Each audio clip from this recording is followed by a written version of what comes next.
ശബരിമല സ്വർണ്ണക്കൊള്ളയിൽ ദേവസ്വം ബോർഡിലെ ഉന്നതർക്കും പങ്കുണ്ടെന്ന് ഹൈക്കോടതി. ഉന്നതരുടെ പങ്കില്ലാതെ ശബരിമല സന്നിധാനത്ത് നിന്ന് ദ്വാരപാലക ശില്പങ്ങളിലെ സ്വർണ്ണപ്പാളികൾ പുറത്തു കൊണ്ടുപോകാൻ കഴിയില്ല എന്നും കോടതി വ്യക്തമാക്കി. ശബരിമല സ്വർണ്ണക്കൊള്ളയിലെ പത്മകുമാറിന് കൂടുതൽ കുരുക്കാവുകയാണ്. ദ്വാരപാലക പാളികൾ കടത്തിയ കേസിൽ കൂടി പ്രതി ചേർത്തിട്ടുണ്ട്. ബിനിൽ കൊച്ചിയിൽ നിന്നും വിവരങ്ങളുമായി ചേരുന്നുണ്ട്. ബിനിൽ, ഉന്നതർ ഇനിയുമുണ്ട് എന്ന് കോടതി പറയുന്നു. തീർച്ചയായും ഹൈക്കോടതി ഈ കേസിലെ രേഖകളൊക്കെ തന്നെ പരിശോധിച്ച ശേഷമാണ് നേരത്തെ ദേവസ്വം ബോർഡിന്റെ മുൻ സെക്രട്ടറിയായ എസ് ജയശ്രീക്കും മുൻ അഡ്മിനിസ്ട്രേറ്റീവ് ഓഫീസറായ എസ് ശ്രീകുമാറിനും മുൻകൂർ ജാമ്യം നിഷേധിച്ചിരിക്കുന്നത്. ആ രേഖകളൊക്കെ തന്നെ പരിശോധിച്ച ശേഷം ഹൈക്കോടതിയുടെ വളരെ പ്രധാനപ്പെട്ട ഉത്തരവാണ് പുറത്തേക്ക് വന്നിരിക്കുന്നത്. അതിൽ നമ്മൾ എടുത്തു പറയേണ്ട ഒരു കാര്യം, ഉണ്ണികൃഷ്ണൻ പോറ്റിയുടെ പ്രഭാവലയത്തെക്കുറിച്ച് ഹൈക്കോടതി ഉത്തരവിൽ ചൂണ്ടിക്കാണിക്കുന്നു എന്നതാണ്. ഉണ്ണികൃഷ്ണൻ പോറ്റിക്ക് ശബരിമല സന്നിധാനത്ത് വലിയ പ്രഭാവലയത്തിൽ അനിയന്ത്രിതമായ സ്വാതന്ത്ര്യം കിട്ടിയിരുന്നു എന്നതാണ് കോടതി ചൂണ്ടിക്കാണിക്കുന്നത്. ആ സ്വാതന്ത്ര്യത്തിന് പിന്നിൽ ആര്, അവരെ കണ്ടെത്തണമെന്ന് ഹൈക്കോടതി ഇപ്പോൾ അന്വേഷണ ഉദ്യോഗസ്ഥന് നിർദ്ദേശം നൽകിയിരിക്കുന്നു എന്നതാണ് ഏറ്റവും പ്രധാനപ്പെട്ട കാര്യം. പോറ്റിക്ക് പിന്നിൽ വൻ തോക്കുകളുണ്ട്.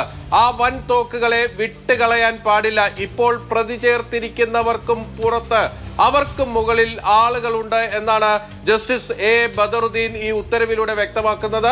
ആ വ്യക്തികളെ വിട്ടുകളയാൻ പാടില്ല. അന്വേഷണ ഉദ്യോഗസ്ഥന് കൃത്യമായ നിർദ്ദേശം കോടതി ഈ ഉത്തരവിന്റെ ഭാഗമായി നൽകിയിരിക്കുന്നു. ഉണ്ണികൃഷ്ണൻ പോറ്റിക്ക് വലിയ രീതിയിൽ അവിടെ ഇടപെടൽ നടത്താൻ ആരാണ് സാഹചര്യം ഒരുക്കിയിരുന്നത്, അവരിലേക്ക് അന്വേഷണം വേണമെന്നാണ് കോടതി പറഞ്ഞിരിക്കുന്നത്. ഉണ്ണികൃഷ്ണൻ പോറ്റിയുമായി സ്ഥിരമായി ബന്ധമുള്ളവരിലേക്കും അന്വേഷണം നീളണമെന്നുകൂടി കോടതി നിർദ്ദേശിച്ചിരിക്കുന്നു.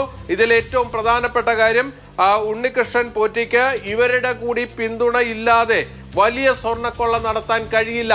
പ്രത്യേകിച്ച് ശബരിമല പോലെ ഈ ലോകത്ത് മുഴുവൻ വിശ്വാസികളുള്ള ലക്ഷക്കണക്കിന് വിശ്വാസികളുള്ള ഒരു ക്ഷേത്രത്തിൽ നിന്ന് ഇതുപോലെ സ്വർണം കൊള്ളയടിച്ചു കൊണ്ടുപോകാൻ വലിയ വൻ തോക്കുകളുടെ പിന്തുണ ഇല്ലാതെ നടക്കില്ല എന്നാണ് ഹൈക്കോടതി വ്യക്തമാക്കുന്നത്. അതിൽ ഏറ്റവും പ്രധാനപ്പെട്ട കാര്യം, 2019 തിരുവിതാംകൂർ ദേവസ്വം ബോർഡ് ഈ സ്വർണ്ണപ്പാളികൾ, ആ സ്വർണം നേരത്തെ തന്നെ പൊതിഞ്ഞിരുന്ന പാളികൾ എടുത്ത് വീണ്ടും സ്വർണം പൂശാനായി തീരുമാനമെടുക്കുന്നു. ആ തീരുമാനമെടുത്തപ്പോൾ അതിൽ ഉണ്ണികൃഷ്ണൻ പോറ്റിയുടെ കൈവശം കൊടുത്തുവിടാനുള്ള തീരുമാനം ഉണ്ടായിരുന്നില്ല എന്നാണ് കോടതി പറയുന്നത്. അതിനുശേഷം അത് ഉത്തരവായി ഇറക്കുന്നത് അന്നത്തെ ദേവസ്വം ബോർഡ് സെക്രട്ടറി ആയിരുന്ന എസ് ജയശ്രീയാണ്. ആ തീരുമാനം ഉത്തരവായി വരുമ്പോഴാണ് അത് സ്വർണം ഈ ഉണ്ണികൃഷ്ണൻ പോറ്റിയുടെ കൈവശം കൊടുത്തുവിടാനുള്ള തീരുമാനം വരുന്നത്. അത്തരത്തിൽ വലിയ സ്വാധീനം ഉണ്ണികൃഷ്ണൻ പോറ്റിക്ക് ഉണ്ടായത് ഇത്തരത്തിൽ വലിയ തോക്കുകളുടെ സഹായത്തോടു കൂടിയാണ്.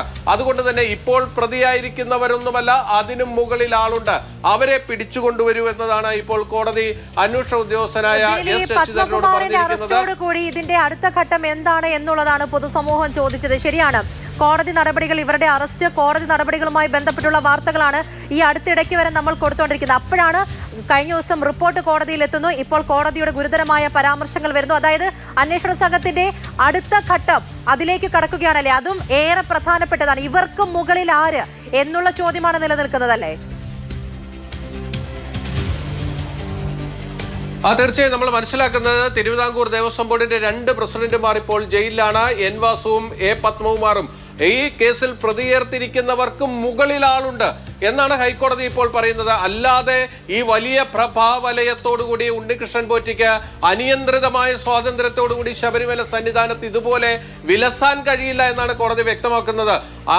ഈ വലിയ തോക്കുകളുടെ സഹായത്തോടു കൂടിയാണ് അവിടെ നിന്നുള്ള വലിയ സ്വർണ്ണക്കൊള്ള നടന്നിരിക്കുന്നത്. അപ്പോൾ ആരുടെ കൃപയാലാണ് അവിടെ ഈ ഉണ്ണികൃഷ്ണൻ പോറ്റി ശബരിമല സന്നിധാനത്ത് ഇത്രയും വലിയ ഒരു പ്രബലനായി മാറിയത്? അത് കണ്ടെത്തണം. അതിനുവേണ്ടി ഉണ്ണികൃഷ്ണൻ പോറ്റിയുമായി ഏറ്റവും അടുപ്പമുള്ളവരിലേക്ക്, ഉണ്ണികൃഷ്ണൻ പോറ്റിയുമായി നിരന്തര സമ്പർക്കം പുലർത്തുന്നവരിലേക്ക് ആ അന്വേഷണം പോകണമെന്നാണ് കോടതി നിർദ്ദേശിച്ചിരിക്കുന്നത്. അപ്പോൾ ഹൈക്കോടതിയുടെ ഭാഗത്ത് നിന്നും ഉണ്ടായിരിക്കുന്നത് ഈ വിഷയം കോടതി അത് വീണ്ടും ഗുരുതരമായി തന്നെ കാണും. ശക്തമായ അന്വേഷണത്തിലേക്ക് പോകണം. ഇവിടം കൊണ്ടൊന്നും തീരുന്നില്ല. ഇനിയും ഉന്നതർ ഇതിൽ പങ്കുണ്ട് എന്നുള്ളതാണ് കോടതിയിൽ നിന്നും ഇപ്പോഴും വ്യക്തമാക്കുന്നത്. ആ തലത്തിൽ അന്വേഷണം അടുത്ത ഘട്ടത്തിലേക്ക് നീങ്ങുകയാണ്. ബിനിലാണ് കൊച്ചിയിൽ നിന്നും വിവരങ്ങൾ നൽകിയത്.